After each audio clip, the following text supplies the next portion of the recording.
Hello, welcome to my bookshelf, and today I wanted to talk to you guys about Annihilation. I plan to compare both the book and the movie. So let's just jump on in and talk about the general premise of the story. So in both of these stories, we have this mysterious Area X, and mysterious things are happening within it, and we don't know a whole lot about it. So there's this group of people that keep sending in teams of researchers and to try to discover what's going on in Area X. They send in a team of people. Each person has their own specialization. We have a biologist and a psychologist as well as some other people. And we're following our main character, who is the biologist of the group. And it really is just her experience of Area X. And that's the story. So that is the same between both the book and the movie. Now, the specifics are very different between the two. This is kind of done on purpose. So I watched an interview with the director, Alex Garland, who also adapted the book into the screenplay, so he wrote the movie as well. So this is definitely an Alex Garland movie. Like, he really had a vision for this, and he did his best to execute it. And he only read the source material, the original book by Jeff Vandermeer, once. So I guess he wanted it to feel more like a dream. And honestly, it does kind of come off, when you experience both, that the movie is kind of you recounting a dream you had. Like, let's say the book is objectively what really happened in your dream. The movie is kind of like you retelling it. So you remember some general ideas that happened in the book, but the order that it actually happened in is a little off and wonky, and the details of what actually happened are different. The locations are different, but somewhat similar as well. It's kind of an interesting interpretation of the source material. So it's purposefully meant to be its own unique story.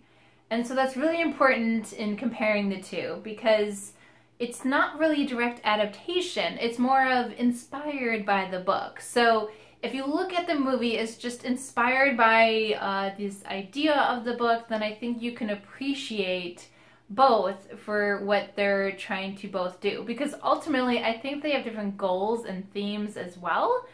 And so it doesn't really work to directly compare the two. So I'm going to kind of talk about them each separately and then kind of make some general comparisons. Let's talk about the movie first. Now, admittedly, I watched the movie first, so I maybe am biased towards the movie, because I did personally enjoy the movie better than the book. So that could be why, because my introduction to the story was the movie.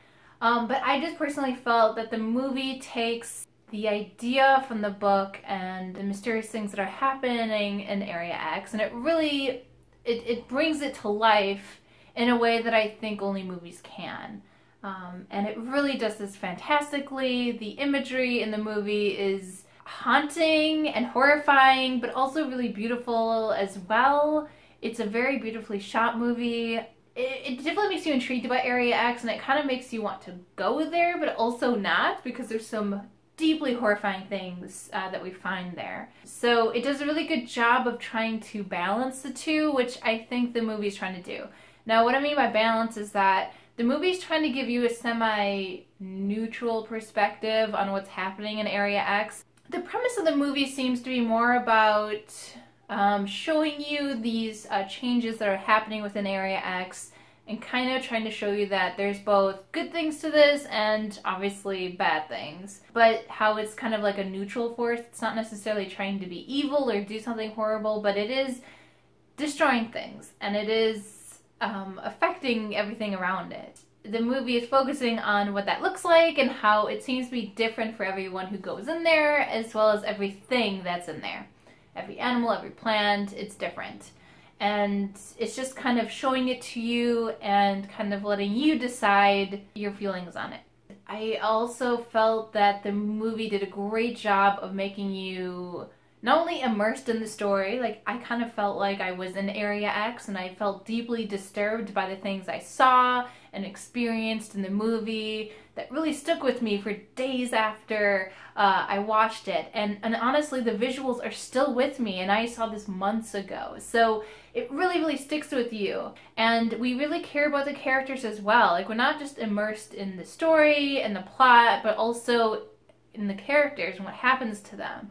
There are genuinely terrifying scenes in here where you're not really sure if anyone's going to make it out alive, you know? Like, you're genuinely concerned that people are potentially going to die. It feels like there's stakes involved in this story. It's really intense because of that. So it's definitely a very horrifying movie. Like, I would classify this as a type of horror movie. It's not a traditional horror movie, but it's definitely horrifying. This movie really isn't for everyone. It's for a very specific type of person who not only enjoys watching some horrifying things, but also enjoys some more intellectual ideas and thoughts kind of being presented through the movie. So it's kind of doing its own unique thing. I've never seen anything quite like it. So that's my general thoughts and feelings on the movie.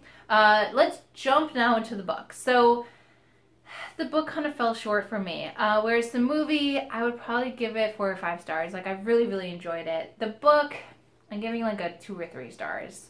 It really fell short to me. Now, admittedly, I watched the movie first and then read the book, and also I listened to the audiobook. But having listened to it, it really just lacked the depth that the movie had. I felt like the book was trying to do a lot of things, but I felt like it fell a little flat. I still ultimately think, and the movie does this too, that there's still a lot more questions left unanswered. It was also really important to note that this is the first book in a series, in a trilogy. So in that sense, it doesn't necessarily have to explain everything. You know, maybe in the next book or two, it will explain things better. But I felt like, at least as far as the first book, we're left hanging on a lot of things, and it's almost too open to interpretation. I think what also didn't work for this book is the characters. I didn't care about the characters. And part of the problem is part of this storytelling element of the story. So what I mean by that is that the book is actually the journal of the biologist. So within the premise of the story, all the researchers who go into Area X are told to keep a journal of their experiences within Area X to get kind of an idea of what's going on here. Because, I don't think I mentioned this before, but people don't make it out of Area X.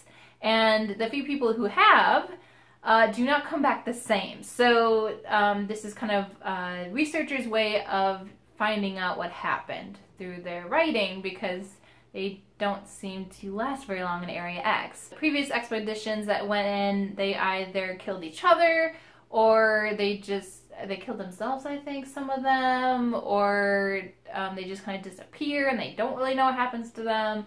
So there's just a lot of mystery surrounding Area X. And so they want an account from their perspective of what happened. Part of that is that the researchers have told everyone to not use each other's names. So this kind of helps to, I guess, dehumanize each other, and I don't really know exactly what their grand purpose in doing this is. And having it set up that way, they're only supposed to refer to each other as their specialty. So the biologist is always called the biologist by everyone.